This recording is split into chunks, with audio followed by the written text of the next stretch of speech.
네, 오늘은 열왕기하 9장을 통해서 아합 집안에 대한 심판 1 이런 제목으로 보겠습니다. 아합 집안에 대한 심판이 길게 이어집니다. 다음 장에서도 또 나옵니다. 그래서 오늘은 그 심판 첫 번째를 보겠습니다. 우리는 하나님이 우리한테 징계를 하시는 경우가 있고 심판을 하시는 경우가 있어요. 여러분은 징계와 심판을 어떻게 생각하세요? 하나님이 우리를 징계하신다. 하나님이 우리를 심판하신다. 뭐가 더 무서울 것 같아요? 심판은 마지막 끝이에요. 마지막 끝에 결론을 내리는 게 심판이에요. 그래서 구원이냐 멸망이냐 뭐 이게 심판이죠. 마지막 날에. 그런데 구원받는 사람한테는 심판날이 어떤 날이에요? 축제의 날이 되죠. 그런데 구원받지 못하는 사람들은 심판날이 가장 큰 비극의 날이 되는 겁니다. 그래서 구원의 날임과 동시에 그날이 심판의 날이 되는 거예요. 그래서 하나님 보시기에 기뻐하는 삶을 산 자는 그날이 가장 기쁜 날이 되는 거고, 그렇지 못한 자는 가장 슬픈 날이 되는 거예요. 그래서 더 이상 거기에서 어떻게 내가 기회가 사라지는 거예요. 심판의 날이 왔다는 것은 기회가 이제 없다는 거예요. 근데 징계는 어때요? 징계는 우리가 지난주에 봤지만 하나님이 우리를 꼭 징계하셔야 된다. 우리가 올바른 제목이 되려면 가지치기를 해줘야 된다. 우리의 생각에 가지치기를 해주고 잘못된 생각을 버리고 올곧은 생각만 가질 수 있게끔 가지치기를 해줘야 된다. 그래야 우리가 온전한 제목으로 설 수 있다. 이렇게 봤었죠. 그래서 하나님은 우리를 사랑하시기 때문에 우리가 마지막 심판의 때에 정말로 기뻐하는 구원의 길로 가게 하기 위해서 우리를 어떻게 하신다? 징계하실 수밖에 없다. 이렇게 봅니다. 근데 그 징계에는 기회가 있다는 얘기가 됩니다. 그렇죠? 징계는 우리한테 기회가 주어졌다는 거예요. 회복할 수 있는 기회가 있다. 그런데 심판의 날이 왔다는 것은 우리한테 더 이상 기회가 사라졌다는 얘기가 됩니다. 오늘 여기에 보면 아합 집안에 대해서 제목이 뭐예요?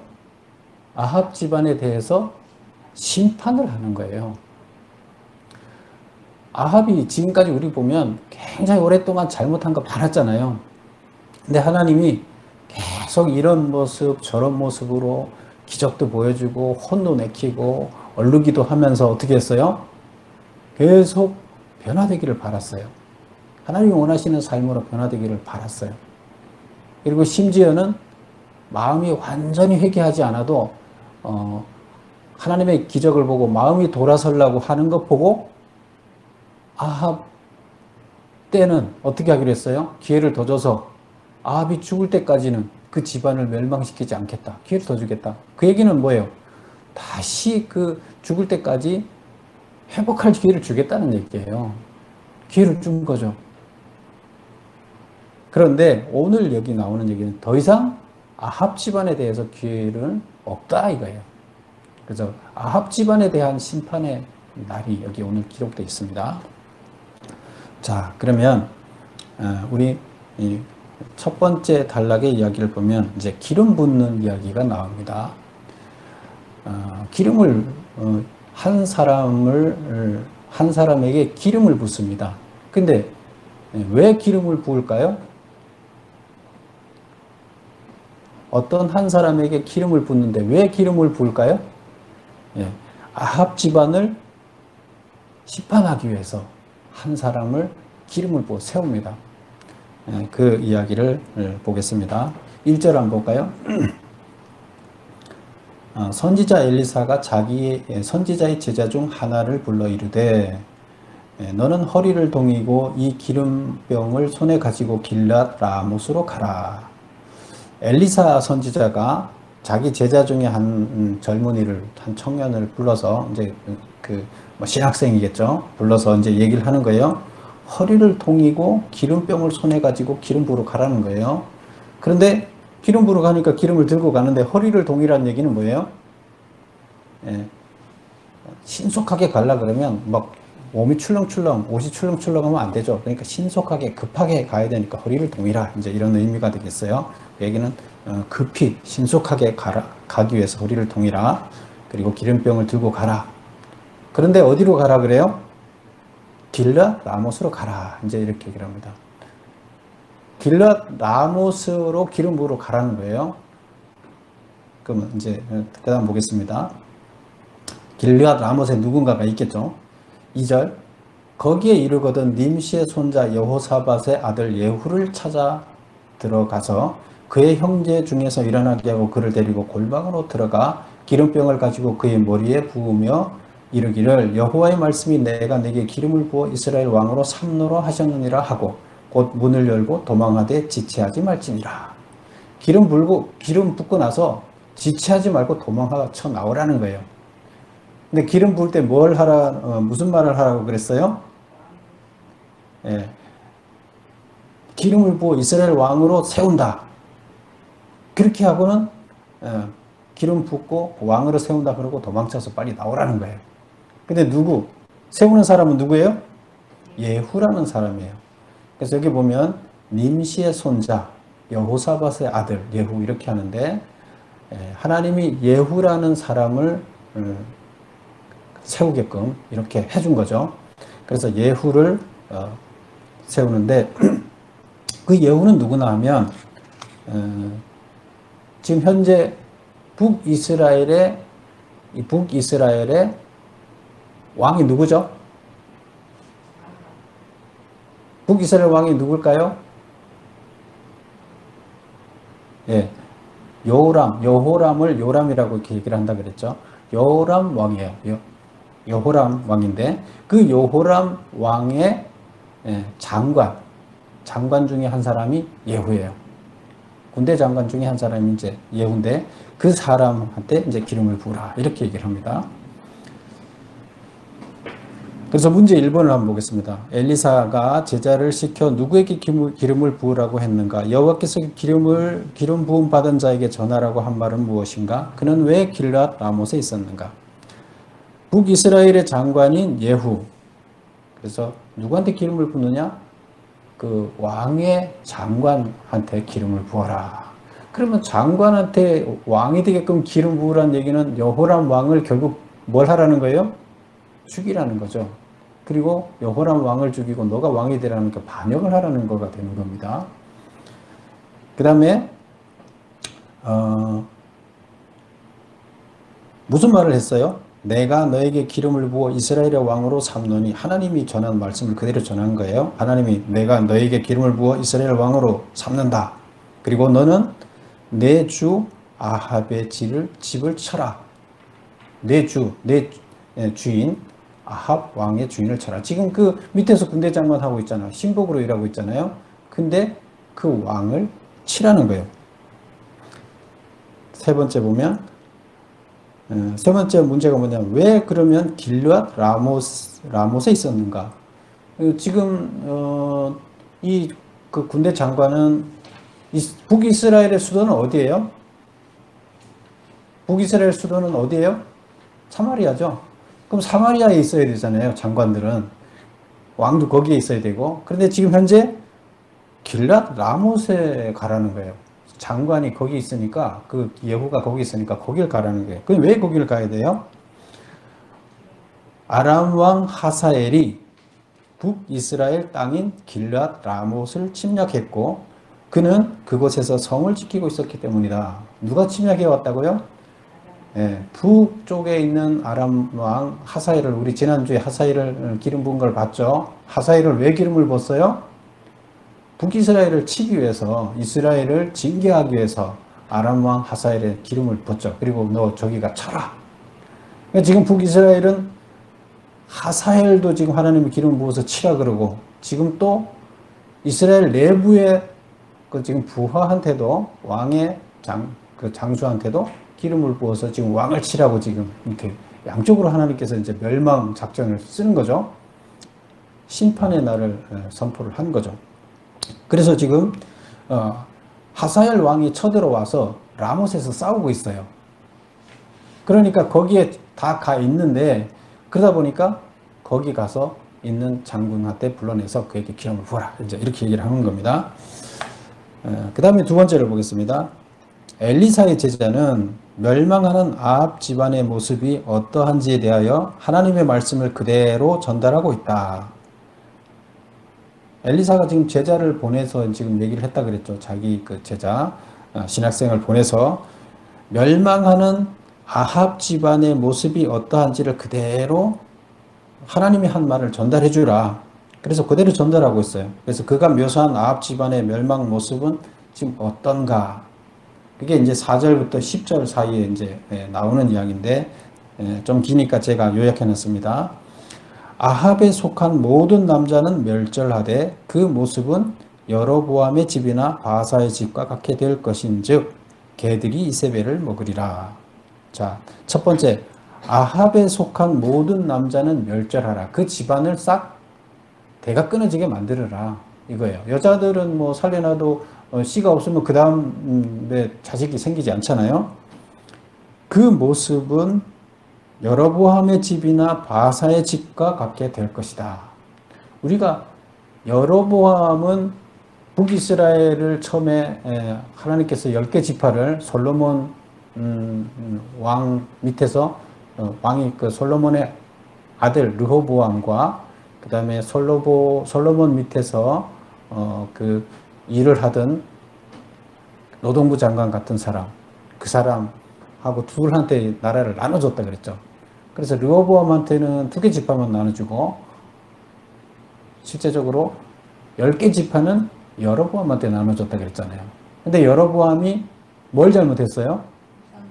예, 그 북쪽의 사람들이 10개 지파를 가졌으면 많은 걸 줬잖아요. 근데 그 지파 사람들이 혹시라도 지금 그 2개 지파에 있는 유다 쪽으로 갈까봐 예배드리지 못하게 가지 못하게끔 그 우상 단지를 남북에다가 북쪽 끝에다가 단에다 세고 남쪽에다 하나 세고 양쪽에다 세워놨어요. 베델과 단에다가. 그래놓고 우상을 숭배하기 시작했어요. 왜? 자기 정치적인 목적을 달성하려고. 하나님이 10개 지파나 주고 그렇게 해줬는데 자기 그 정치적인 목적 때문에 잘못을 했어요. 그래서 하나님께서 노하셔서 어떻게 했어요? 그 반역이 일어나게 해서 그 부하가 반역을 일으켜서 그를 죽이게 했어요. 그래서 결국 대가 끊어지게 만들었어요. 또 지금 그게 바로 지금 여기서 나오는 뭐예요? 무슨 집안? 여로보암 집안. 대가 끊어지게만. 그 다음에 바사의 집은 뭐예요? 바사의 집도 마찬가지예요. 바사의 부하가 결국 반역을 해서 죽게 하는 거예요. 반역이 일어나게 해서 그 대를 끊게 만들었어요. 그래서 거기 보면 우리가 한번 찾아볼까요? 그 본문을 한번 찾아볼까요? 본문을 어디를 찾아보나 하면 하나만 찾아볼게요.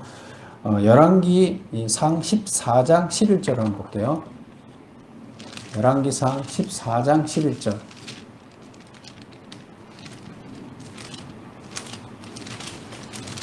(14장 11절) 다 같이 읽어보겠습니다. 여로보암에게 속한 자가 성읍에서 죽은즉 개가 먹고 들에서 죽은즉 공중의 새가 먹으리니 이는 여호와께서 말씀하셨음이니라. 결국 대가 끊어져서 반역이 일어나서 반역자를 처단할 때는 어떻게 해요?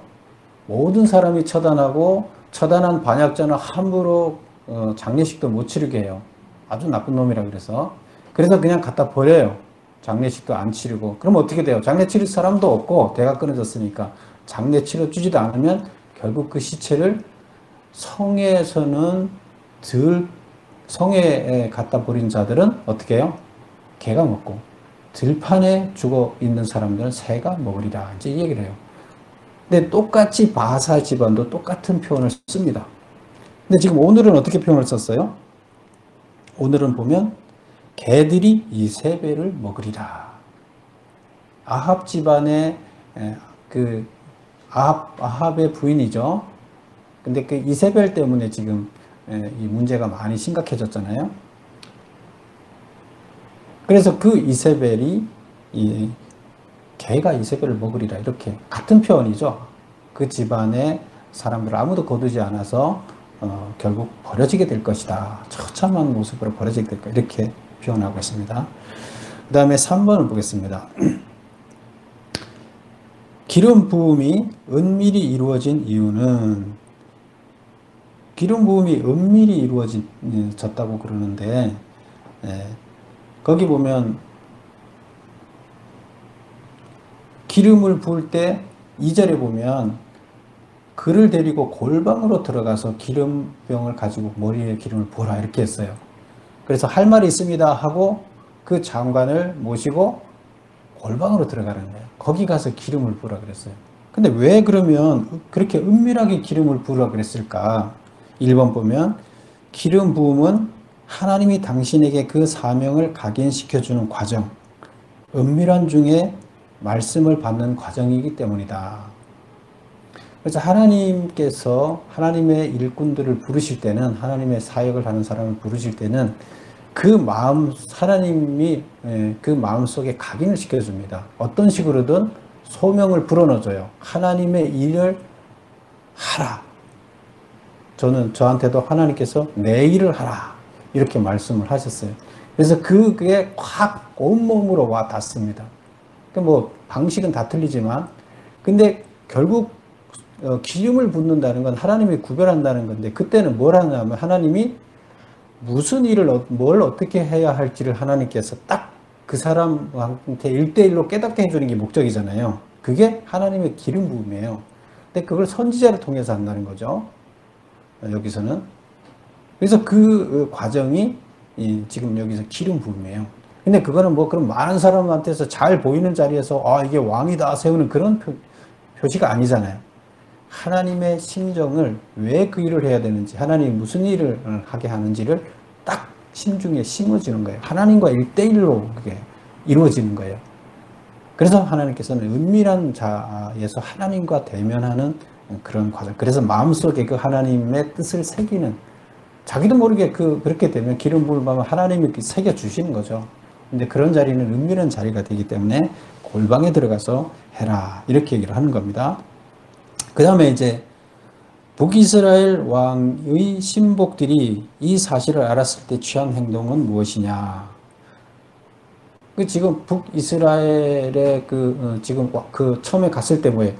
그 장관들이 여러 명이 있었다 그랬잖아요. 그 군대 장수들이 여러 명이 있는데 청년이 갔어요. 신학생이 가서 제가 여기 있는 장수들 중에 한 분한테 할 말이 있습니다. 그러니까 그럼 그 장수 누굴 얘기하느냐? 그러니까 당신입니다. 예후 당신입니다. 조용히 할 말이 있습니다. 그래서 알았어. 골방에 들어가서 기름을 붓고 나왔어요. 그랬더니 뭐라 그래요? 아니 그 사람이 와서 나오니까 그러죠. 그 사람이 와서 무슨 얘기 했냐? 그러니까 너희들 벌써 알지 않느냐? 이제 이렇게 해요. 그러니까 모른다. 너가 만났으니까 너가 얘기해줘라. 그랬더니 무슨 말을 합니까? 나한테 왕이 되라 그랬다. 기름을 부어주고 왕이 되라 그래. 그리고 지금 왕을 치라 그랬다. 이 얘기를 합니다. 그러면 다른 장수들이 반응이 어떻게 되겠어요? 말도 안 되는 소리라 이렇게 나와야 되잖아요. 근데 여기서 보면 왕의 신복들은 이를 인정하고 즉시 그들의 옷을 가져다 깔고 나팔을 불며 왕 임명식을 거행하였다. 이게 좀 이상하지 않아요? 정상적으로 보면 어떤 그 청년 미친놈이 하나 와갖고 뭐 햇소리 하고 있어 막 이래야 되잖아요. 장수들이. 근데 그 장수들이 그 얘기를 듣더니 골방에 가서 자기들끼리 했던 얘기를 전해주니까 듣으니까 바로 행동이 옮깁니다. 그래서 왕 임명식을 거행합니다. 나팔을 불고 자기 옷을 깔아서, 자기 동료인데 동료를 왕으로 바로 추대를 해버려요. 그 다음에 세 번째, 그렇게 할 수 있었던 이유는 뭘까? 왜 그러면 그렇게 일이 일어났을까? 3번, 이는 그들이 평상시부터 이미 그들의 지도자가 될 만한 자라고 인정하고 있었기 때문이다. 그리고 또 한 가지는 뭐겠어요? 우리 왕은 아니야. 이런 생각들도 있었겠죠. 그리고 지금 이 자는 정말 우리 같은 동료지만 그 일을 감당해낼 수 있는 지도자격이 된다는 이게 마음이 다 있었는데 하나님이 그래서 기름을 부으셨구나 하고 바로 다들 승복을 하고 임명식을 거행하게 되는 거죠. 그러면 예후란 사람의 삶의 모습이 어땠는지를 우리는 대충 이런 모습들을 보면서 알 수가 있는 거죠. 하나님이 왜 예후를 선택했고 그리고 왜 동료들이 그를 왕으로 바로 이렇게 추대할 수 있었는지 그는 예후의 삶의 모습을 통해서 이제 볼 수가 있다고 보면 되는 거죠. 자, 그 다음 보겠습니다. 4번. 예후가 기름 부음을 받았을 때 왜 북이스라엘 왕인 요람은 이스라엘에 머물고 이스르엘에 머물고 있었을까? 또한 그 당시 남유다 왕인 아하시아가 이스라엘에 간 이유는 무엇 때문인가? 자, 지금 아람이 쳐들어와서 지금 전쟁은 어디서 하고 있어요? 길르앗 강 건너, 요단강 건너 동쪽 길르앗 라못에서 지금 전쟁을 하고 있어요. 그리고 그 장군들은 다 거기가 있어요. 근데 지금 여기 왕은 어디가 있어요? 왕은 이스라엘은 강 이쪽에 평야지대예요. 그리고 여기는 별장이 있는 지역이에요. 거기가 있어요. 자, 우리 지도를 한번 볼게요. 맨 앞장에 지도를 한번 보세요. 거기서 길르앗 라못을 찾아보세요. 강 동쪽에 한참 가 있죠. 그 다음에 이스라엘을 보세요. 강 서쪽에 평야지대예요. 거리가 꽤 돼요. 근데 왕은 여기 와 있어요. 그리고 남유다의 왕은 지금 아하시아가 이때 왕인데 여호람의 왕하고 아하시아하고는 어떤 관계나 하면 아하시아의 삼촌이 여호람이에요. 그 여호람의 그 형제가 누구나 하면 아달랴. 그래서 아하시아의 엄마예요. 그래서 자기 엄마의 형제니까 삼촌이 되는 거죠. 지금 북이스라엘 왕은 삼촌이고 남유다는 조카가 되는 거예요.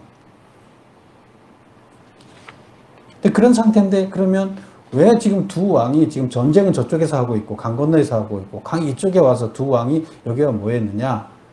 왕이 다쳤어요. 아람이 쳐들어와 갖고 그 여호람 왕이 그 전쟁하는 중에 왕이 다쳤어요. 그래서 다쳐서 치료하느라고 어디에 가 있느냐?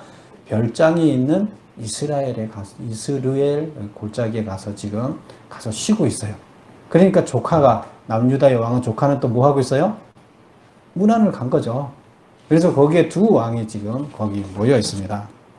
보겠습니다. 4번에 가로 1번. 요람 왕은 아람과의 전투에서 부상하여 치료를 위해 별장에 있는 이스라엘에 머물고 있었다. 이때 남유다 왕 아하시아는 그의 외삼촌이 되는 요람 왕을 문병하기 위하여 이스라엘에 가 있었다. 자, 문제는 뭐 여기까지는 좋아요. 그런데 이 두 왕을 지금 이제 죽게 됩니다. 누가 가서 죽일까요? 아까 기름 부음 받은 사람이 누구예요? 예후가 그 집안을 지금 쓸어버리라고 왕을 죽이고 지금 반역을 해서 그 집안을 쓸어버리라고 하나님한테 명을 받았어요. 그럼 이제 예후가 글로 가는 거죠. 자, 5번 보겠습니다. 예후가 요람을 죽이기 위해 이스라엘로 갈 때에 그 정체를 파악하려고 요람이 전령을 2번이나 보냈으나 전령이 돌아오지 않자 요람과 아하시아가 직접 나가서 만났다. 그 장소는 어디였는가? 지금 이스라엘 그 땅에 이스라엘 성에 딱 하고 거기서 성을 지키는 사람들이 있죠. 그 파수꾼이 서서 딱 보니까 저쪽에서 한 무리가 달려와요. 한 무리가 거칠게 달려오는데 심상치 않아요. 그러면 어때요? 먼 데서 평야지대니까 달려오니까 이제 어떤 사람인지 보내서 무슨 일이냐 하고 이제 먼저 왕한테 보고를 하려면 확인을 해야 되죠. 그래서 사람을 말을 태워서 쭉 보냈어요. 그래서 평안하냐? 그럼 그 얘기는 뭐냐? 무슨 일이냐? 이제 그 물어보는 거예요. 왜 오냐? 물어봤는데 안 돌려보내요. 뭐라고 대답하나 하면 돌려보내지 않고 지금 예후가 지금 치러 오는 거예요. 예후가 지금 왕을 죽이러 오는데 평안하냐? 왕이 묻더라. 그러니까 너하고 평안이라는 말하고는 아무 상관없다. 그러니까 내 뒤에 따라와라. 이렇게 하고 보내질 않습니다. 그랬더니 그쪽에서 원래는 그렇게 하면 멈추고 왕한테 전령을 다시 보내서 전달하게 하는 게 예의잖아요. 그런데 멈추지도 않고 전령을 다시 돌려보내지도 않고 그냥 계속 달려오는 거예요. 그러니까 이쪽에서 다시 전령을 한 명을 또 보냈어요. 그래서 또 보내니까 또 똑같이 전령을 돌려보내지 않고 그냥 그대로 달려오고 자기 뒤에다가 놔두고 달려오는 거예요. 그러니까 이제 그쪽에서는 안 되겠다. 그러니까 왕이 그러면 직접 나서갖고 아픈데도 불구하고 그 마차에 타고 병거에 타고 지금 요압 왕이 오는 거예요. 그럼 내가 직접 가서 확인을 하겠다. 근데 이제 파수꾼이 얘기하기로는 예후 같습니다. 당신의 그 신복 중에 한 사람인 장군 예후 같습니다. 이렇게 보고를 했어요. 그럼 내가 직접 가서 만나겠다 하고 지금 나옵니다. 그런데 그 지금 조카도 유다의 왕 조카 아하시아도 같이 나옵니다. 그래서 나와서 예후를 만납니다. 보겠습니다. 그래서 그 만난 장소는 어디예요? 나봇의 포도원이었다. 나봇의 포도원이 어디 있다 그랬어요? 그 이스라엘 별장 옆에 있다 그랬죠. 그래서 별장에 이렇게 있다가 그 나봇 포도원 보기 좋아. 근데 그걸 내가 써야 되겠어. 이렇게 했었잖아요. 누가 그랬어요? 아합이 그렇게 했었죠. 요람의 아버지였죠. 요람의 첫째 아들이 아하시아인데 아하시아는 죽었고 둘째 아들이 지금 여호람 왕인데 요람 혹은 여호람 이렇게 얘기하는데 지금 둘째 아들이 왕을 하고 있는 거죠. 그래서 그 아버지인 아합이 나봇의 포도원을 뺏으려고 그랬는데 안 준단 말이에요.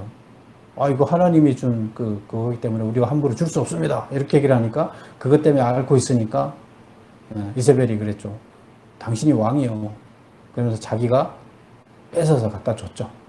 그리고 나봇을 어떻게 했어요? 모함을 해서 그를 죽이게 됩니다. 나봇의 피가 억울한 피가 그 땅에 흐른 거죠.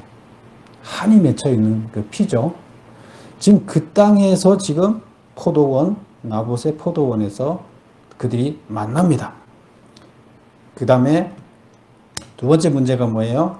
그곳에서 어떤 일이 발생했는가? 예후가 반역한 사실을 알고 도망을 해요. 자, 우리 이 장면을 한번 볼까요? 이 장면은 몇 절이나 하면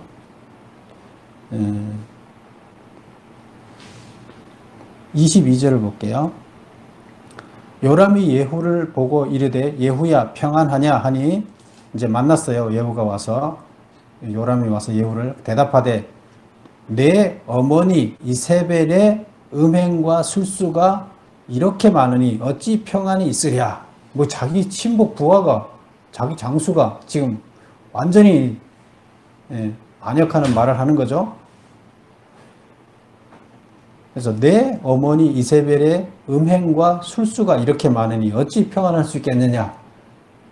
그러니까 요람이 곧 손을 돌이켜 도망하여 아하시아에게 이르되 그 조카 유다 왕한테도 얘기를 하면서 아하시아야 반역이다 하고 이제 도망을 가는 거예요. 그랬더니 24절 예후가 힘을 다하여 활을 당겨 요람의 두 팔 사이를 쏘니 화살이 그의 염통을 꿰뚫고 나오매 그가 병거 가운데서 엎드러진지라. 활을 도망가니까 활을 쏘서 죽였어요. 그래서 누가 죽었어요? 여호람 왕이 죽었어요. 지금. 그러면 그 유다 왕 조카도 지금 도망가겠죠. 도망을 갑니다. 유다 왕 아하시아도 도망을 가는데 2번 보겠습니다. 그 5번에 가로 2번. 반역한 예후가 반역한 사실을 알고 도망하는 요람을 예후가 활로 염통을 꿰뚫고 죽여서 그 시신을 그 밭에 던지도록 하였다. 부하한테 시켜서 그 시신을 나봇의 밭에다 던져라. 이렇게 얘기를 했어요. 그리고 왜 그곳에 던지라고 했는가? 시신을 다른 데다 던져도 되는데 왜 꼭 그 밭에 던지라고 했는가? 이는 죄 없는 나봇을 죽이고 포도원을 강탈한 죄에 대한 대가를 갚도록 하기 위해서이다. 어디를 보시냐면 26절을 한번 읽어보겠습니다. 누가 이 얘기를 하냐면 예후가 이제 25절부터 볼게요. 예후가 그의 장관 빛깔에게 이르되 그 자기 이제 부하죠. 예후가 왕이 됐으니까 이제 그 군대 장관을 세웠겠죠. 빛깔에게 이르되 그 시체를 가져다가 이스라엘 사람 나봇의 밭에 던지라. 그렇게 하면서 이제 기억을 얘기합니다. 내가 기억하려니와 이전에 너와 내가 함께 타고 그의 아버지 아합을 쫓았을 때, 그 아합이 왕이었을 때 자기들은 군인이었죠, 둘 다. 그랬을 때 여호와께서 이같이 그의 일을 예언하셨느니라. 아합이 뭐 할 때요? 아합이 왕을 하고 있을 때, 이들은 군인이었을 때, 그 좀 계급이 낮은 군인이었겠죠. 그때 이 밭을 빼앗았을 때 하나님의 한 얘기를 기억하고 있는 거예요, 이 예후가. 그럼 그 이야기를 26절 여호와께서 뭐라고 말씀하셨나 하면 그때 말씀하시기를 내가 어제 나봇의 피와 그 아들들의 피를 분명히 보았노라. 뭐 어떤 피예요? 억울한 피죠. 나봇은 하나님 말씀대로 살았는데 그걸 뺏었잖아요. 그리고 모함을 씌워서 나봇을 죽였잖아요. 얼마나 억울해요. 그래서 내가 어제 나봇의 피와 그의 아들들의 피를 분명히 보았다. 그리고면서 여호와께서 또 말씀하셨는데 뭐라 했나 하면 이 토지에서 내게 갚으리라. 이게 뭐예요? 죽인 사람에 대한 대가가 반드시 있을 것이다. 나봇을 죽인 사람에 대한 대가가 반드시 치러질 것이다. 이제 이런 얘기를 하는 것이에요. 이 토지에서 그 일이 일어날 것이다. 이제 이렇게 얘기를 하는 거죠. 근데 이 말을 기억하는 거예요. 누가 기억해요? 예후가. 그렇다 그러면 예후는 그때 그 하나님의 말씀을 선지자를 통해서 한 이 하나님의 말씀을 기억하고 있다는 것은 예후가 그만큼 신앙이 남달랐다는 얘기가 되는 거죠. 이걸 기억하고 지금 그대로 지금 그래서 그 밭에다가 이걸 던져야 된다 이 얘기를 하는 거예요. 그래서 6번 보겠습니다. 아하시야 왕은 어떻게 살해되었는가?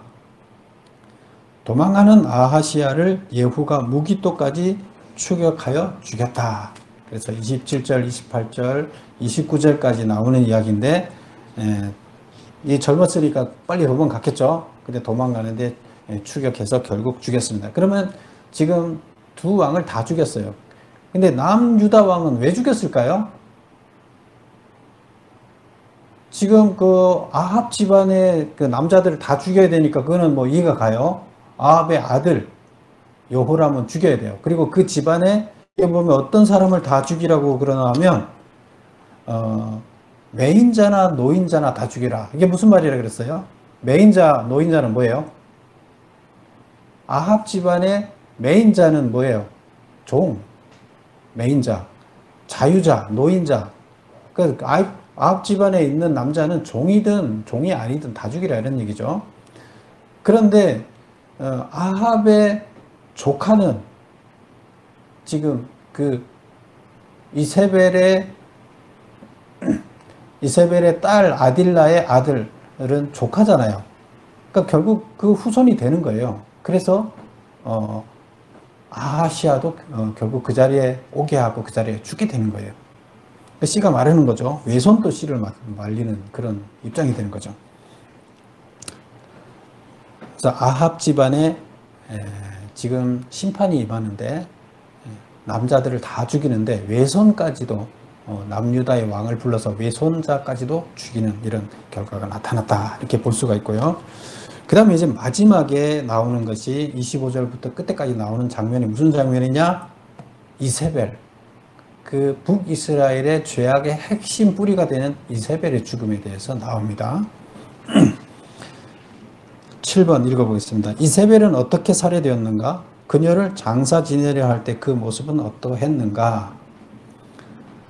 자, 우리가 한번 읽어볼게요. 몇 절 안 되니까 25절부터 한번 읽어볼게요. 이스라엘의 왕 아합의 아들 요람 제 12년에 유다 왕 여호람의 아들 아하시아가 왕이 되니 아하시아가 왕이 될 때 나이가 20세라 예루살렘에서 1년을 통치하니라. 그의 어머니의 이름은 아달라라.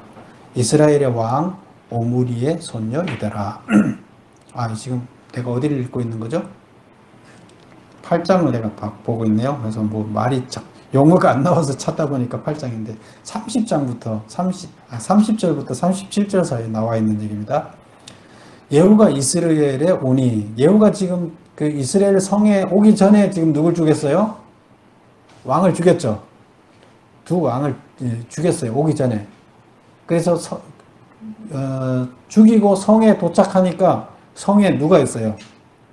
이세벨이 듣고 벌써 왕을 죽였다는 거 다 보고 알고 있는 거죠. 파수꾼들이 다 지금 보고를 하고 있고. 그러니까 이세벨이 성에 이제 예후가 도착하니까 이세벨이 듣고 눈을 그리고 머리를 꾸미고 창을 바라보다가 눈을 그리고 머리를 꾸미고 뭐 했다는 거예요?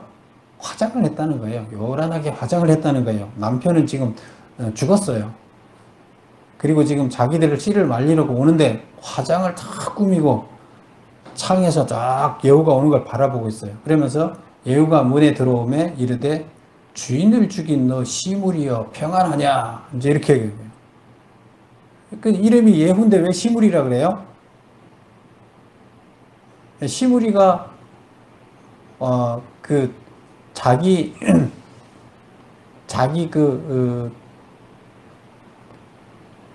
자기 선조를 자기가 앞전에 왕의 부하였다가 왕을 죽였어요. 그리고 나서 뭐 했어요?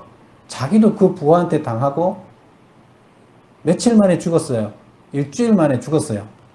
그래서 자기 주인을 죽이고 부하한테 쫄딱 망한 사람이 누구예요? 그 사람이 바로 여기서 나오는 누구? 시므리예요.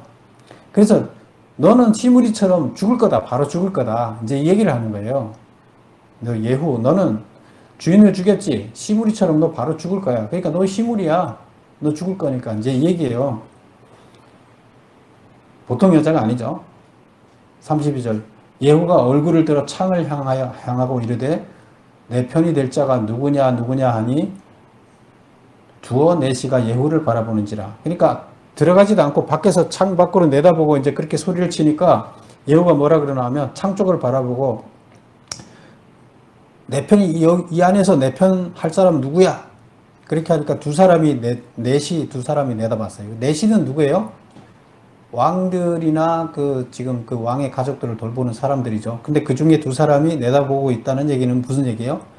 그들이 지금 전세가 자기 왕은 죽었고 저 사람들이 지금 우리를 다 죽일 건데 저 사람 편에 들면 살 것이다. 이제 이런 생각이 드는 넷이 두 명이 응답을 했다는 얘기죠. 내다봤다는 얘기는 우리 여기 있습니다. 무슨 뭘 시키려고요. 이제 그랬다는 얘기죠. 33절 이르되 그를 내던지라. 누구를 내던지라는 거예요? 그 여자 이세벨을 내던지라.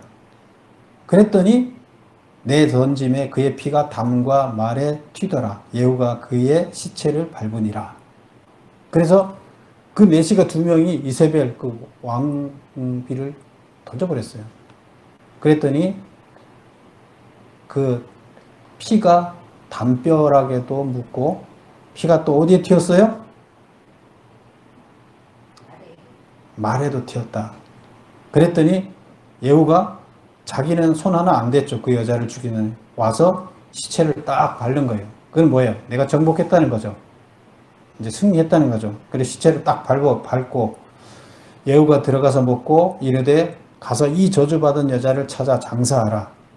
그는 왕의 딸이니라. 그러니까 이제 들어가서 밥 먹고 한참 이제 다 처단했죠. 밑에 쓸데없는 사람들은 다 죽일 필요가 없죠. 그 가족들을 다 죽이고 그리고 이제 밥 먹고 시간이 꽤 지난 거죠. 그런데 이제 여자를 찾아서 이세벨을 찾아서 그 사람은 왕의 딸이니까 장사는 지내줘라. 이제 이렇게 얘기를 해요. 근데 무슨 왕의 딸이에요? 두로 왕의 딸이죠. 두로 왕의 딸이었죠. 근데 그 왕의 딸이니까 그 대우는 해줘서 장례는 치러줘라. 이렇게 부하들한테 얘기를 해요.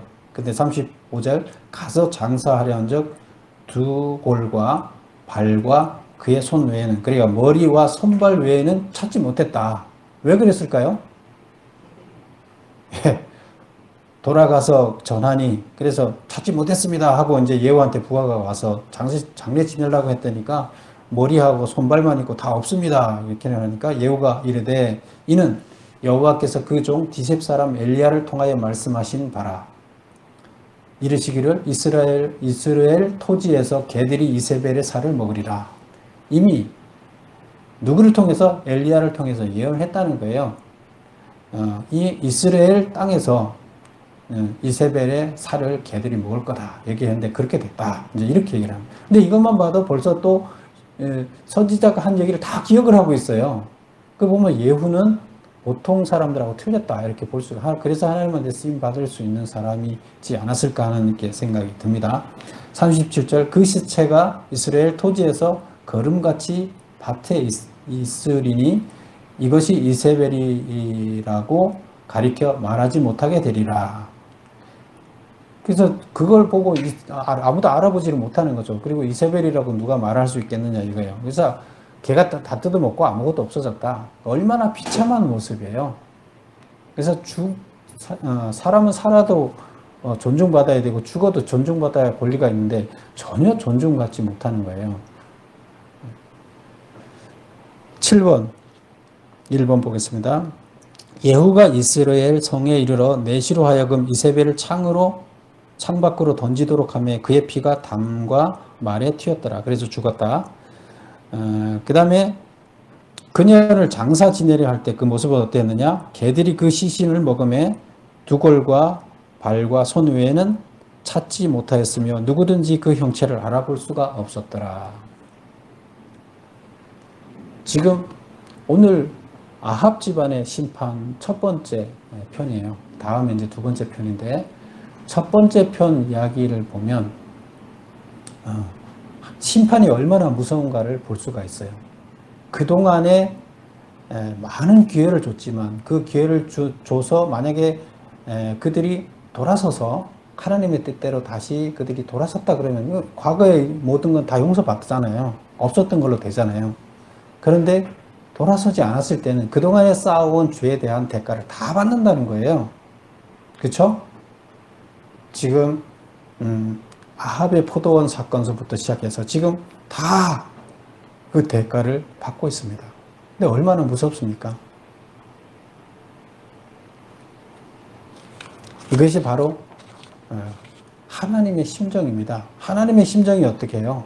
하나님은 한없이 그 용서를 해주시는 분이고 돌아서기를 바라시는 분이지만 그러나 절대로 그렇지 않는 자들한테는 뭐가 없어요? 아무것도 봐주지 않아요. 그건 원칙대로 적용이 됩니다. 돌아서 하면 다 봐줘요. 아무것도 없어요. 죄를 아무리 많이 져도 다 용서가 되지만 돌아서지 않는 자에 대해서는 정말로 얼마만큼의 그 인정도 용서도 자비가 없어요. 그래서 하나님의 심판은 무섭습니다. 우리는 돌아서고 회개하고 구원자의 대열에 서야 돼요. 그러면 우리는 마지막 날이 어때요? 축제의 날이 되는 겁니다.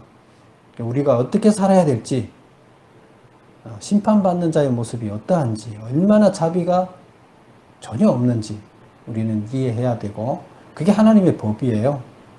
그러니까 하나님 우리한테 계속 자비가 없는 비참한 모습으로 마칠 거냐, 심판날에 설 거냐, 온전하게 돌아설 거냐 얘기를 하고 있습니다. 이스라엘 백성들은 나중에 포로지에 가서 이런 것들을 다 교육을 받고 나서 어떻게 했어요? 포로지에 가서 돌아섰어요. 그래서 다시 땅을 회복시켜 줬었어요. 그런 과정을 우리는 보면서 우리가 어떻게 살아야 되는지를 배워야 되겠습니다. 기도하겠습니다.